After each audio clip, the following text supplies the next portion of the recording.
शीतले शीतले चेति यो ब्रूयाद्दाहपीडितः विस्फोटकभयं घोरं क्षिप्रं तस्य प्रणश्यति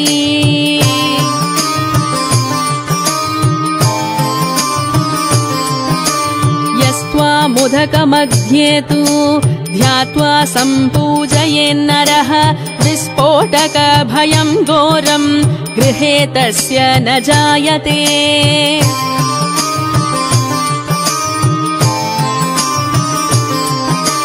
शीतले ज्वरदग्धस्य भूतिगन्धयुतस्य च प्रनष्टचक्षुषः पुंस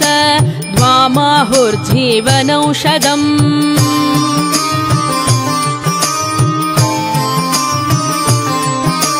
शीतले तनुजान् रोगान् नृणां हरसि दुःसत्यजान् विस्फोटकविदीर्णानां त्वमेघामृतवर्षिणी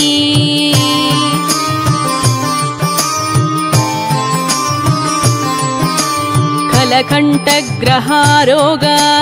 ये चान्ये दारुणा नृणां त्वदनुध्यानमात्रेण शीतले यान्ति संक्षयम्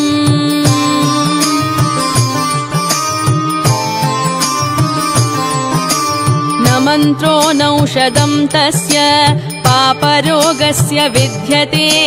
त्वामेकां शीतले धात्रीं नान्यां पश्यामि देवता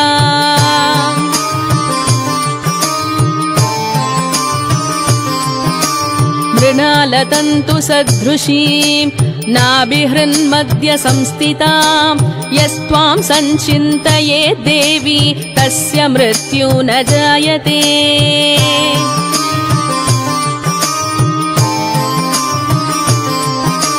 श्रोतव्यं पठितव्यं च श्रद्धा भक्ति समन्वितैः उपसर्ग विनाशाय परं स्वस्त्ययनं महत्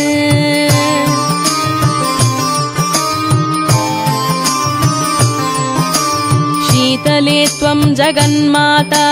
शीतले त्वं जगत्पिता शीतले त्वं जगद्धात्री शीतलायै नमो नमः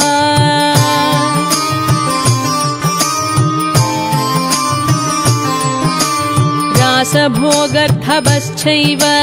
गरो वैशाखनन्दनः शीतलावाहनश्चैव धूर्वागन्धनिकृन्दनः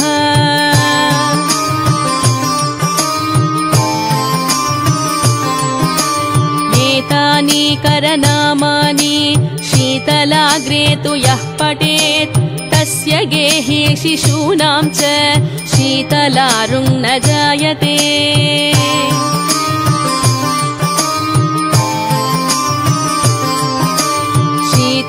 शीतलाष्टकमेवेदं